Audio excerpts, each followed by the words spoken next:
Question number 16 पे चलते हैं। किसी कारण 12 खराब पेन 132 अच्छे पेनों में मिल जाते हैं। तो ये क्या कहता है, खराब पेन है हमारे पास। पहले तो खराब पेन कितने हैं, 12 है हमारे पास। और 132 अच्छे पेन, और अच्छे पेन कितने हैं, अच्छे पेन है हमारे पास 132। तो कुल कितने पेन हुए, 144 पेन। ठीक है, इसमें तो कोई समस्या नहीं है आपको। उसके बाद क्या कहता है, केवल देखकर यह नहीं बताया जा सकता कि कोई पेन खराब है या अच्छा है। इस मिश्रण में से एक पेन यादृच्छ निकाला जाता है। निकाले गए पेन की अच्छा होने की प्रायिकता ज्ञात कीजिए। आप केवल आप देख करके पेन को ये नहीं पहचान सकते कि पेन किस प्रकार का है। ठीक है ना। तो हमारे पास जो हमें जो कौन सा पेन निकालना है, पेन की अच्छा होने की प्रायिकता। तो सबसे पहले तो हम प्रायिकता का सूत्र लिख देते हैं यहाँ पर। अनुकूल परिणामों की संख्या, अनुकूल परिणामों की संख्या बटे में सभी संभावित परिणाम, सभी संभावित परिणाम। ठीक है। तो अब हमें किसकी प्रायिकता निकालनी है, अच्छा पेन होने की प्रायिकता। अच्छा पेन होने की प्रायिकता। अच्छा पेन कितनी है हमारे पास, 132। और कुल पेन कितनी है हमारे पास, 144। ठीक है ना। तो काट देते हैं इनको। तो 2 पे यदि हम काटते हैं तो कितना आ जाता है, सीधा 4 पे भी काट सकते हो। ठीक है ना, 4 पे ही काट लेते हैं। 4 तिया 12, 4 तिया 12। 4 पे काटने पर क्या होगा, देखिए 4 तिया 12, 2 बच गए, 4 अट्ठे 32, 4 छिका 24। तो 3 पे काट लेते हैं, 3 पे 11, 3 पे 12 तिया 36। तो 11/12 हमारे पास क्या आता है, इसका आंसर आ जाता है। ठीक है बच्चों, अब हम करते हैं क्वेश्चन नंबर 17 को। देखिए 20 बल्बों के एक समूह में 4 बल्ब खराब है। तो कुल बल्ब हमारे पास कितने हुए, 20 बल्ब हैं। इन 20 बल्बों में से हमारे पास 4 बल्ब क्या है, खराब है। तो कुल बल्ब कितने हैं हमारे पास, 20। खराब कितने हैं इनमें से, खराब बल्ब कितने हैं, 4। तो सही बल्ब कितने रह गए, क्वेश्चन नंबर 17, सही बल्ब कितने रह गए, 16। केवल यह देखकर यह नहीं बताया जा सकता, सॉरी,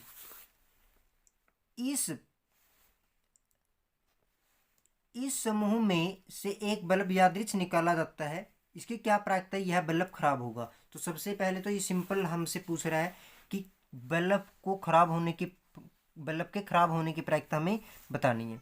तो प्रायिकता का फॉर्मूला बहुत बार लिख चुके हैं, तो अब की बार मैं नहीं लिख रहा हूँ, आपके लिए छोड़ देते हैं। अनुकूल परिणामों की संख्या बटे में सभी संभावित परिणाम। तो बल्ब के खराब होने की प्रायिकता, देखिए बच्चों, कुल बल्ब कितने खराब है हमारे पास, 4। ठीक है ना, सॉरी, खराब बल्ब कितने हमारे पास, 4। और संपूर्ण बल्ब कितने हैं, मतलब कुल बल्ब कितने हमारे पास, 20। तो इसको काट देते हैं, 4 पंजे 20। तो 4/1/5 इसका क्या आ जाता है, आंसर आ जाता है। किसकी प्रायिकता आपके पास आई है, बल्ब के खराब होने की प्रायिकता आपके पास आई है। इसके सेकंड पार्ट को देखते हैं अब। ठीक है, मान लीजिए एक में निकाला गया बल्ब खराब नहीं है। तो सबसे पहले ध्यान से पढ़िए कि निकाला गया बल्ब क्या है, खराब नहीं है। इसका मतलब क्या है, वो सही बल्ब है। तो क्या है, एक सही बल्ब निकल गया है। तो और ना ही इसे दोबारा बल्बों के साथ मिलाया जाता है। तो इसका मतलब अब एक बल्ब घटेगा हमारे पास, जो सही बल्ब था वो निकल गया है, और वो हमने एक साइड में रख दिया है। तो हमारे पास सही बल्ब कितने रहेंगे, अब सही बल्बों की संख्या, ठीक है, तो कितने बचेंगे अब? 15 सही बल्ब। खराब बल्ब, खराब बल्ब तो वही है 4। और कुल बल्ब कितने रह गए अब हमारे पास? कुल बल्ब कितने हो गए? कितने हो गए? 19।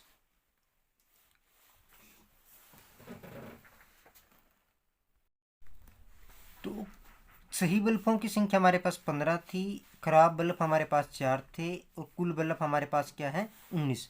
तो पूछ क्या रहा है हमसे? ये पूछ रहा है कि इसकी क्या प्रायिकता है कि खराब बल्ब खराब नहीं होगा। खराब नहीं होगा इसका मतलब क्या होगा? सही। तो इसका मतलब हमें सही बल्ब निकालने की प्रायिकता निकालनी है। तो प्रायिकता लिख देते हैं हम यहाँ पर, बल्ब खराब न होने की, बल्ब खराब न होने की। बल्ब खराब नहीं है तो क्या है? सही है। तो सही बल्ब की कितने हमारे पास? 15। और कुल बल्ब कितने? 19। तो यही इसका क्या आता है? आंसर आ जाता है। 18 क्वेश्चन क्या कहता है? एक पेटी में 90 डिस्क हैं जिन पर 1 से 90 तक संख्याएं अंकित हैं। तो 1 से 90 तक की संख्या लिखी हुई है।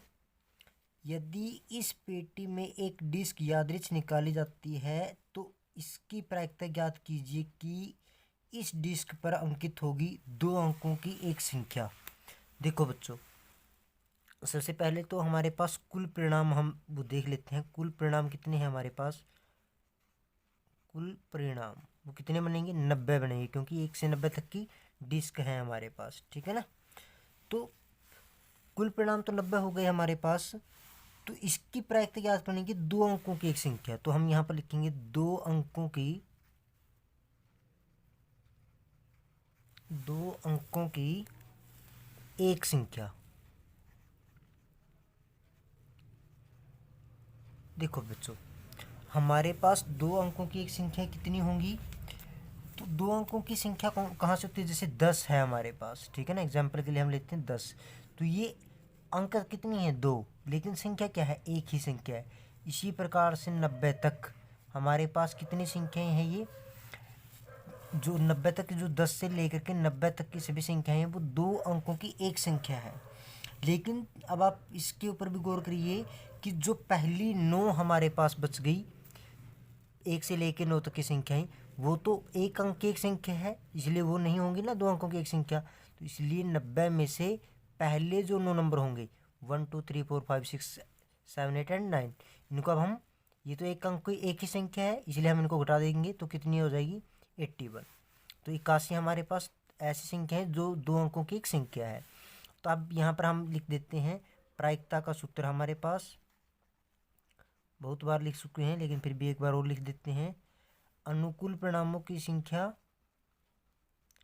अनुकूल परिणामों की संख्या बटे में सभी संभावित परिणाम। बटे में क्या होगा? सभी संभावित परिणाम। ठीक है प्यारे बच्चों, अब प्रायिकता किसकी निकालनी है? 2 अंकों की एक संख्या निकलने की प्रायिकता, 2 अंकों की एक संख्या निकलने की या निकालने की प्रायिकता। तो कितनी संख्या है हमारे पास? 81 बटे में 90। तो 9 पे काट देते हैं, 9 9 81, 9 दाही 90, तो 9 बटे 10 आपके पास क्या आता है? आंसर आ जाता है प्यारे बच्चों। पार्ट ये फर्स्ट था हमारे पास। पार्ट सेकंड की बात करते हैं। क्या कहता है हमें? एक पूर्ण वर्ग संख्या। तो पूर्ण वर्ग संख्याएं, पूर्ण वर्ग संख्याएं 1 से 90 तक की। देखिए, पूर्ण वर्ग संख्याएं क्या होती हैं? जिनका वर्गमूल हम पूरा पूरा निकाल सकते हैं, जैसे कि 1 4, ठीक है, 3 का वर्ग क्या था? 9, 16, 5 का वर्ग 25, ठीक है, 6 का वर्ग 36, 7 का वर्ग 49, 8 का वर्ग 64, 9 का वर्ग 81। तो 1 2 3 4 5 6 7 8 9, तो ये कुल कितनी होगी, कुल है हमारे पास 9 संख्याएं, ठीक है ना, कुल 9 संख्याएं हैं ये। अच्छा 10 को क्यों लिया, क्योंकि 10 का वर्ग क्या हो जाता है 100, जो कि 90 तक की संख्याओं में नहीं आता है। तो कुल संख्याएं हमारे पास 9 हो गई। अब हम लिख रहे हैं पूर्ण वर्ग संख्या निकलने की प्रायिकता। तो कितनी होगी, 9 संख्याएं हैं और कुल संख्याएं कितनी है 90। तो काटेंगे तो 1/10 हमारे पास क्या आ जाता है, आंसर आ जाता है। अब पार्ट नंबर 3 की बात करते हैं। इसमें क्या कहता है ये, 5 से विभाज्य एक संख्या। तो 1 से 90 तक की 5 से विभाजित संख्याएं कितनी होगी, 18। कैसे, देखो 90 है हमारे पास कुल संख्याएं और 5 से भाग होनी चाहिए, ठीक है ना। तो 5 से कम 5 कितनी हो गई, 4, 0, 5 अट्ठे 40। वैसे भी आप जानते हो बच्चों 18 पंजे कितना होता है, 90 होता है। तो कुल हमारे पास 18 संख्याएं होंगी ये, ठीक है ना। यदि आप इसको करना चाहते हो तो एपी के रूल से भी आप कर सकते हो, ठीक है ना। वैसे आप लिखना चाहते हो सीधा तो सीधा लिख भी सकते हो। वैसे एक बार एपी का मैं आपको करके दिखाता हूँ। जैसे पहली संख्या क्या है 5, जो 5 से भाग होगी 5 है। दूसरी संख्या क्या होगी 10, और लास्ट में जो संख्या भाग होगी वो हमारे पास क्या है 90 है। तो ए की वैल्यू हमारे पास क्या होगी 5, डी की वैल्यू क्या होगी 5, और ए एन की वैल्यू हमारे पास कितनी आ गई 90 भाग, ठीक है ना। अब ए एन का फॉर्मूला भी लगा सकते हो, A plus N minus 1 into D. तो ए एन की वैल्यू कितनी है 90, बराबर ए की वैल्यू हमारे पास 5 प्लस एन माइनस 1 कैसा कैसा ही रहेगा, और डी की वैल्यू क्या है 5। तो 5 इस तरफ आकर के घट जाता है, तो ये 85 बच जाता है हमारे पास 85। और ये 5 इस तरफ गुणा में है तो इस तरफ आकर के भाग में चला जाता है, डिवाइड में चला जाता है। तो 17 पंजे 85 बराबर एन माइनस 1। तो एक इस तरफ आकर के जुड़ जाता है हमारे पास, एक के जुड़ जाने पर ये संख्या कितनी हो जाती है 18 बराबर एन के। तो एन ऐसी कितनी संख्याएं हैं, या तो आप सीधा लिख लीजिए या फिर आप इस प्रकार से जैसे हमने किया है ऐसा भी कर सकते हैं, ठीक है ना। तो 5 से विभाजित संख्याएं क्या है, कितनी संख्याएं हैं 18। तो 5 से विभाजित या विभाज्य संख्या निकलने की प्रायिकता, निकलने की प्रायिकता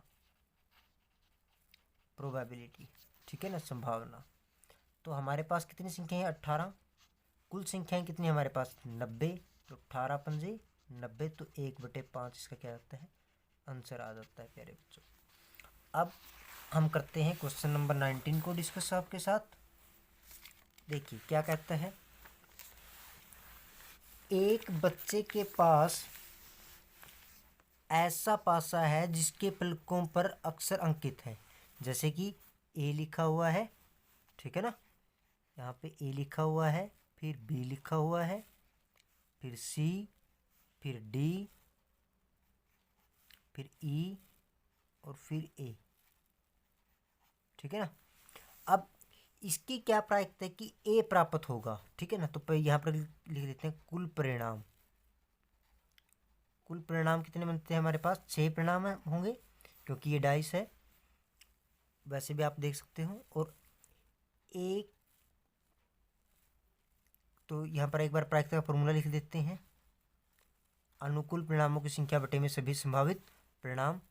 अब ए के निकलने की प्रायिकता, देखो बच्चों ए कितनी बार आ रहा है हमारे पास, एक बार तो ये आ रहा है, एक बार ये आ रहा है। तो 2 हमारे पास अनुकूल परिणाम होते हैं और सभी संभावित परिणाम कितने हैं 6। तो काटने पर क्या आ गया 1/3, ये आपका आंसर आ गया है। फर्स्ट पार्ट था आपके पास। सेकंड पार्ट क्या है, डी प्राप्त हो। डी कितनी बार आया हमारे पास, तो डी के निकलने की प्रायिकता, डी के निकलने की प्रायिकता क्या होगी, डी एक बार ही आया, कितनी संख्या में से 6 में से। तो ये हमारे पास 1/6 इसका आंसर आ गया है, ठीक है ना। 20वां सम आपको नहीं करना है, ये आपकी परीक्षा की दृष्टि से नहीं है, अब क्वेश्चन नंबर 21 को आपके साथ डिस्कस करते हैं। 144 बॉल पेनों के एक समूह में 20 बॉल पेन खराब है, तो कुल पेन कितनी है हमारे पास? 144 कुल पेन 144 है हमारे पास। 20 बॉल पेन खराब है, इनमें से खराब कितनी है? खराब पेन 20, तो अच्छे पेन कितने बचे?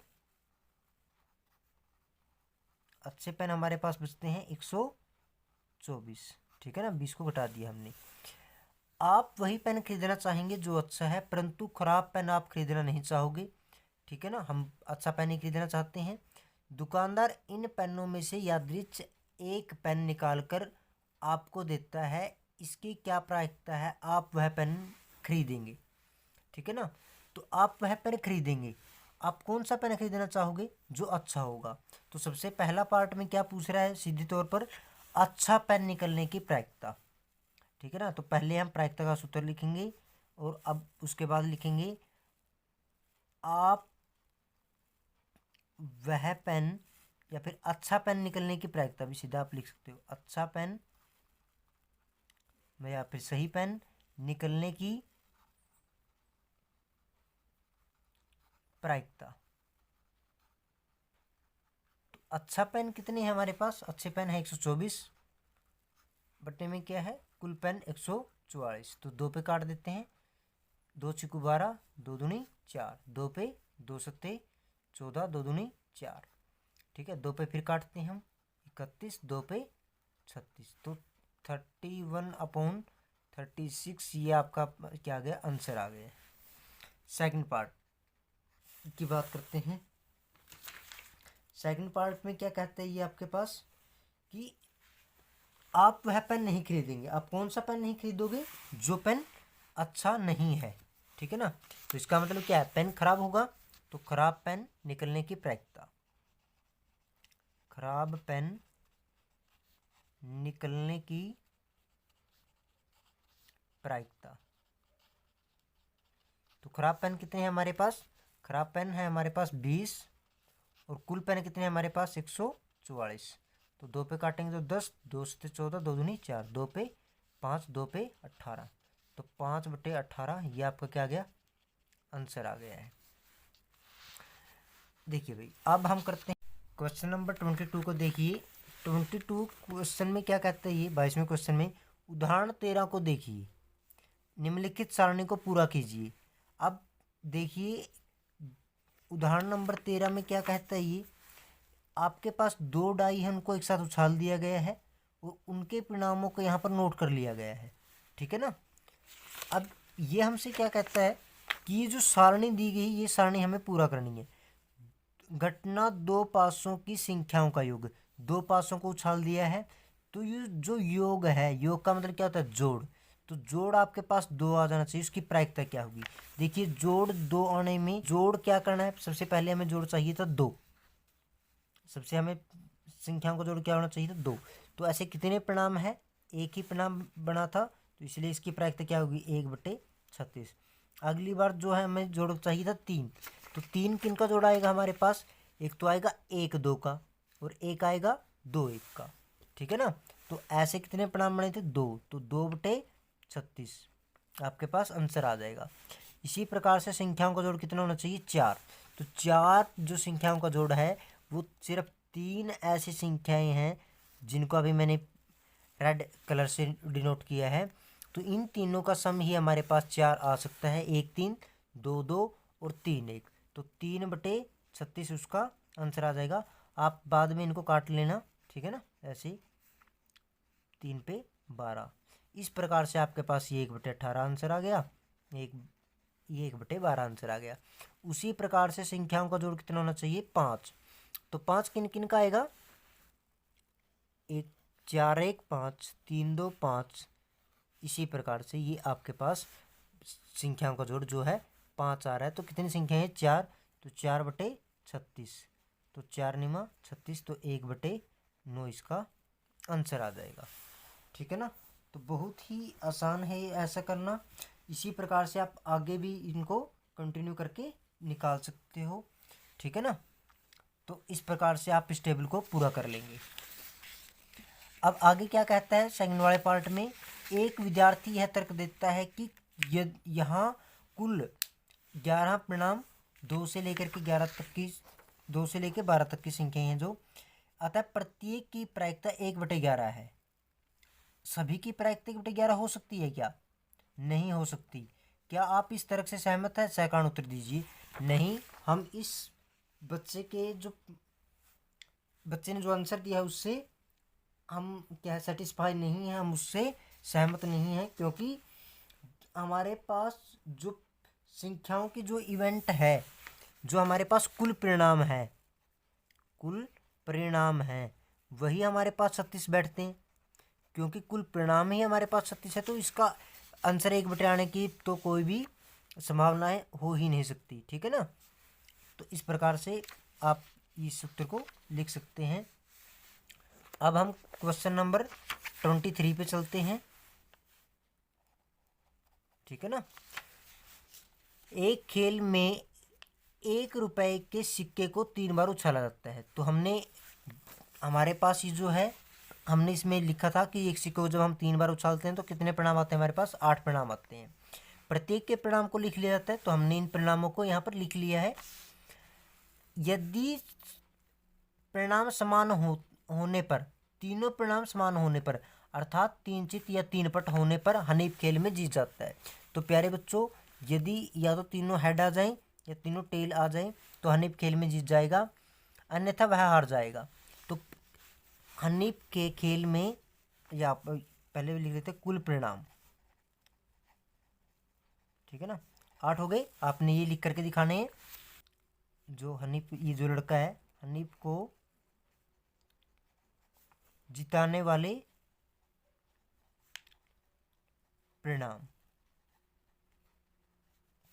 कौन कौन से हैं? या तो ट्रिपल एच आ जाए या फिर ट्रिपल टी आ जाए, तो मतलब 2 परिणाम है। तो अब यहाँ पर हम प्रायिकता का सूत्र लिखेंगे, अनुकूल परिणामों की संख्या बटे में सभी संभावित परिणाम। तो हनीफ के खेल में जीतने की प्रायिकता, हनीफ के खेल में जीतने की पूछ रहा है क्या? हनीफ के खेल में हार जाने की प्रायिकता। चलो कोई बात नहीं, हनीफ के खेल में जीतने की प्रायिकता। देखो भाई, हनीफ के खेल में जीतने के कितने चांसेस हैं? 2। कुल परिणाम कितने हमारे पास? 8। तो 1/4 इसका आंसर आ जाएगा। यदि हनीफ के खेल में हार जाने की प्रायिकता पूछता तो हारने की प्रायिकता भी हम निकाल ही देते हैं यहाँ पर, हारने की प्रायिकता। यदि ऐसा वो पूछता तो कुल हमारे पास कितने परिणाम उसके हारने के? 6 परिणाम उसके हारने के बन जाते, क्योंकि 2 में ही जीत रहा है, बटे में 8। तो इस प्रकार से 2 तिया 6, 3/4 उसका आंसर आ जाता। ठीक है ना। अब नेक्स्ट हमारे पास, एक पासे को 2 बार फेंका जाता है। इसकी क्या प्रायिकता है कि 5 किसी भी बार में नहीं आएगा। तो बच्चों देखो, जब हमने एक पासे को 2 बार उछाला तो फिर हमारे पास कुल परिणाम कितने बनते हैं? 36। तो हम यहाँ पर लिख देंगे कुल परिणाम कितने बनते हैं हमारे पास? 36। तो 36 के 36 परिणाम आप यहाँ पर लिखोगे भी। 5 किसी भी बार में नहीं आएगा, 5 किसी भी बार में न आने वाले परिणाम, न आने वाले परिणाम। देखो 5 किसी बार में नहीं आएगा। देखो भाई, यहाँ पर आपके पास एक तो 1 2 3 4, ये 5, ये 6, ये 7 8 9 10 और 11 ऐसे परिणाम बन रहे हैं जो जिनमें क्या आता है? 5 एक बार में तो आता ही आता है। ठीक है ना। तो बच्चों देखो, ये जो परिणाम है, वैसे तो आप देखेंगे यहाँ पर 6 और यहाँ पर 6, 12 परिणाम बनते हैं, लेकिन ये परिणाम दोनों में आ रहा है, इसलिए 11 परिणाम हमारे पास हैं। ठीक है ना। 11 ऐसे परिणाम हो गए जिनमें 5 कम से कम एक बार आ रहा है। तो देखिए पांच किसी बार में ना आने वाले परिणाम हमारे पास कितने बचते हैं। अब देखो कुल परिणाम हमारे पास 36 हैं। 36 में से 11 परिणाम ऐसे जिनमें कम से कम एक बार 5 आता है, तो कितने परिणाम बच गए 25। तो हमारे पास 25 ऐसे परिणाम बच गए। यदि आप ऐसे नहीं कर सकते तो इनको काउंट भी कर सकते हो, जैसे 1 2 3 4 5 6 7 8 9 10, ठीक है ना। इस प्रकार से आप जिसमें 5 नहीं आता उनको भी आप काउंट कर सकते हो। तो यहाँ पर अब हम लिखेंगे फिर प्रायिकता का सूत्र हमारे पास, ठीक है ना।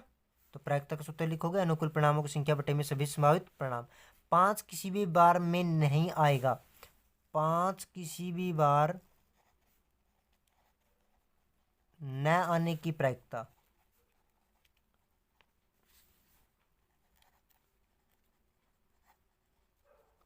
तो कुल कितने परिणाम हमारे पास 25, ठीक है ना। ये जो किसी भी बार में 5 नहीं आए तो 25 है, और कुल परिणाम हमारे पास कितने हैं 36। तो यही आपके पास क्या आ गया, आंसर आ गया। पार्ट सेकंड की बात करते हैं।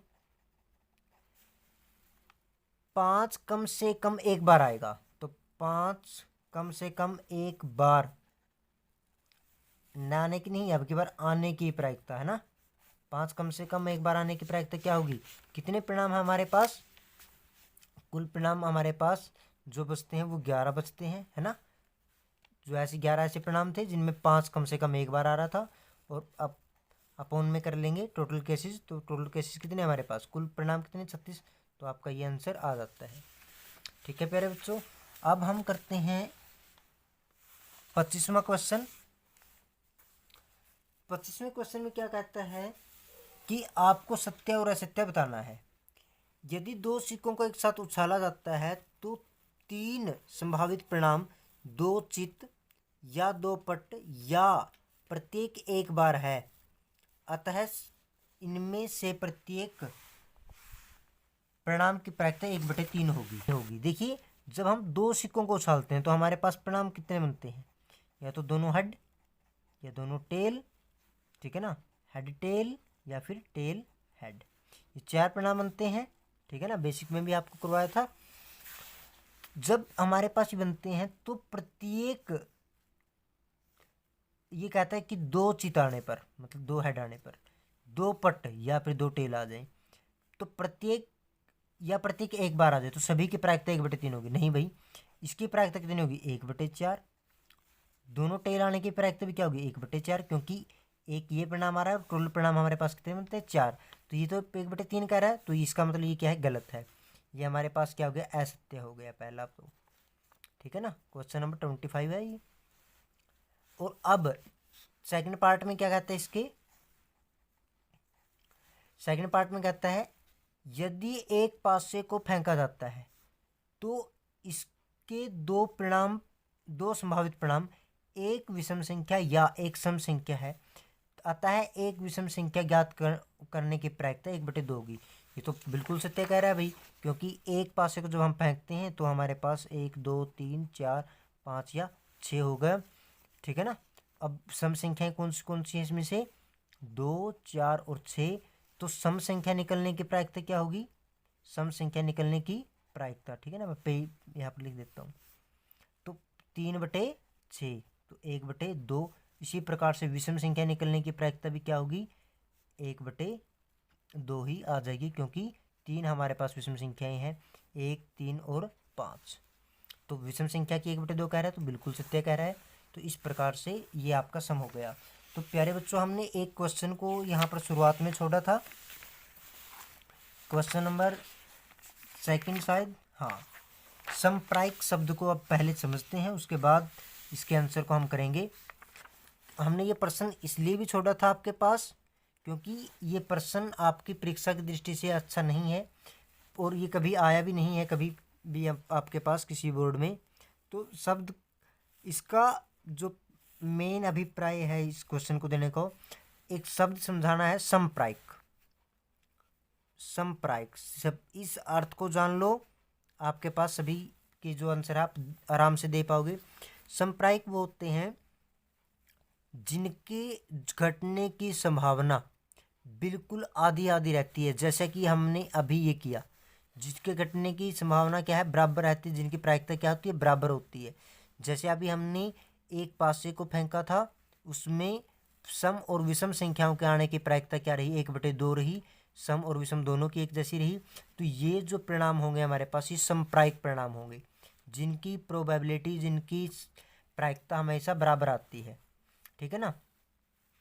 अच्छा, तो अब सम को समझते हैं भाई। ठीक है। आज ये कह रहा है एक कार ड्राइवर कार चलाने का प्रयत्न करता है, कार चलना प्रारंभ हो जाती है या कार चलना प्रारंभ नहीं होगी। समप्रायिक का मतलब क्या बताया मैंने, बराबर बराबर होनी चाहिए।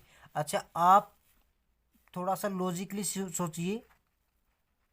लॉजिकली आप जब आप सोचेंगे, लॉजिक आप लगाएंगे, आप स्वयं अपने घर पर यदि ये एक्सपेरिमेंट करते हैं तो आप देखेंगे कि आपकी जो गाड़ी है वो अधिकतर बार स्टार्ट हो जाती है ना। 90% वो क्या हो जाती है, मान लेते हैं, वैसे तो 99% हमारी जो क्या है स्टार्ट हो जाती हैं। ये ड्राइवर की बात कर रहा है। सबसे पहले इन शब्दों को ध्यान से देखिए, बात किसकी कर रहा है, ड्राइवर की। यदि ये कहता कि कोई मतलब कोई बच्चा है वो, तब तो हम कहते कि ये संप्रायिक नहीं होगा, क्योंकि अब की बारी ड्राइवर की बात करें तो ड्राइवर वो उसी को कहा जाता है जो अच्छे प्रकार से उसको चलाना जानता है। ठीक है ना। तो वो गाड़ी को स्टार्ट कर लेगा, इसलिए ये जो पहला परिणाम होगा ये आपके पास संप्रायिक नहीं होगा बच्चों।